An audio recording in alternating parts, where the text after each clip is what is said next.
1940-ndatel okupeeris Nõukogude Liit Eesti.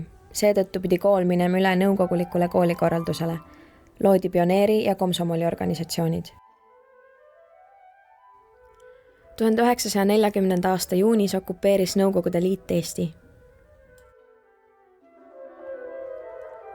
Kool viidi üle nõukogulikule koolikorraldusele. Kooli uueks nimeks sai Tallinna esimene keskkool. Direktoriks nimetati Karl Taev. Lõpetati usuõpetuse tunnid, likvideeriti kodaniku- ja riigikaitseõpetus. Neid peeti kodanlikku maailmavaadet propageerivateks õppeaineteks. Samuti lõpetati ladina keele õpetamine. Alates 2. klassist hakati õpetama vene keelt.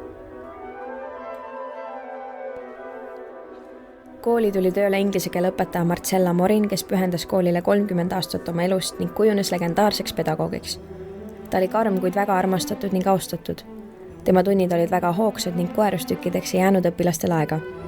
Garderoobi kuulusid inglise keele õpetajal alati kübar ja ridikül.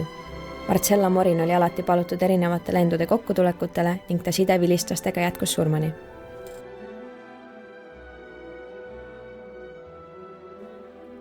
Esimesel veebruaril lahkus Karl Taev ametist ning uueks direktoriks sai pikaaegne inspektor ehk õppealajuhataja Vassili Peet.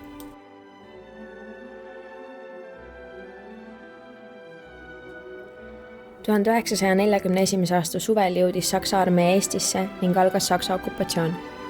28. augustil paigutati kooli Saksa väeosad, kool tõsteti majast välja. Mõned õpilased kaebasid sakslastele koolijuhi peale. 8. septembril vahistas poliitiline politsei kooli direktori ning 13. septembril Vassili Peet hukati. Saksa okupatsiooni ajal muudeti kooli nimi Tallinna esimeseks Gustav Adolfi gümnaasiumiks. Uus direktor Henn Sirk. Uus direktor Arno Niitme. 1944. aasta sügisest alustas Nõukogude kool uuesti tööd Suurkloostri tänaval. Nimeks pandi jälle 1991. aasta sügiseni püsinud Tallinna esimene keskkool. Aleksis Kuusik asus kooli tööle 1918. aastal füüsika, matemaatika ja kosmograafia õpetajana. Ta osales Vabadussõjas, kus oli kooliõpetajate roodu ülema kohusetäitja. 1919. aastal sai Kuusik esmakordselt direktoriks. Esimese Nõukogude okupatsiooni ajal vabastati ta ametist, kuid 1944. aastal määrati ta taas direktoriks. 2 aastat hiljem vabastati Aleksis Kuusik direktori ametist, kuid ta jätkas veel 2 aastat füüsikaõpetajana.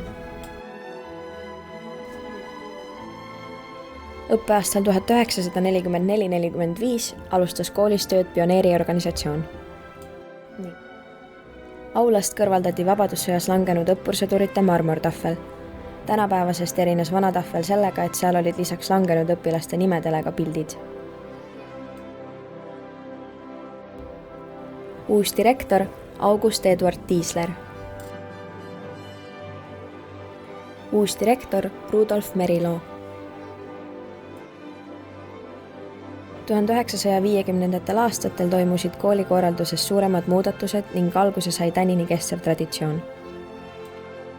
Kooli toodi esimesed tütarlapsed, 21 õpilast.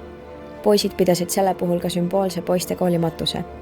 Tüdrukute osakaal koolis kasvas kiiresti ning ületas peagi poiste oma. Uus direktor Harri Kelder. Uus direktor Oskar Raadik.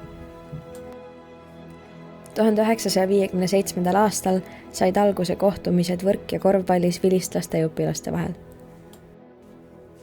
Uus direktor Franz Sooper. Uus direktor Adolf Rotberg. 1960. rajati 2 uut süvaõppeklassi. Kool sai esmakordselt naisdirektori ning pandi alus 2 tähtsale traditsioonile. Loodi matemaatika süvaõppeklass, millest hiljem tehti matemaatika-füüsika süvaõppeklassid. 1961. aastal pandi alus tänini kestvale traditsioonile. Sõpruskohtumine spordis Riia, Vilniuse ja Tallinna vanimate gümnaasiumite vahel. 1961. aastast tuli inglise keele kõrvale võõrkeelena ka prantsuse keel. 1967. aastal sai alates 2. klassist asuda õppima prantsuse keele süvaõppeklassis. Eriklassid rajas prantsuse keele entusiast Marta Piil.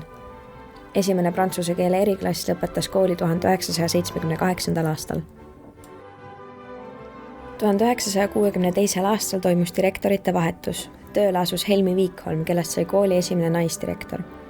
Erinevalt kõigist teise maailmasõja aegsetest ning järgsetest direktoritest, kes töötasid ainult mõned aastad, töötas Helmi Vikholm koolijuhina 20 aastat.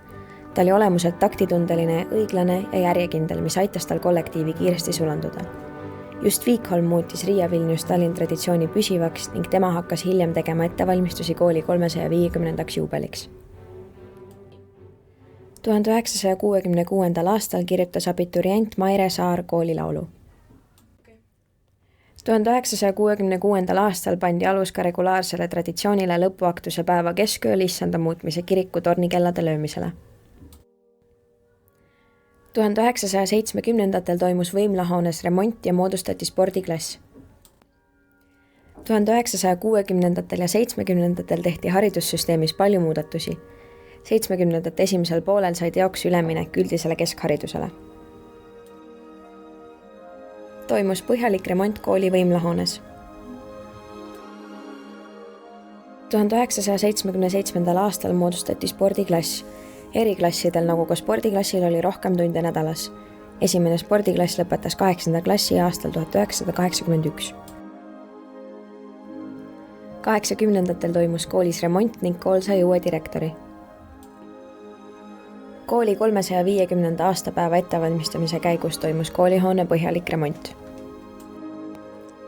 Toimus direktorite vahetus. Pärast 20 aastat koolidirektori ametit pidanud Helmi Vikholmi asus tööle Ain Siimann.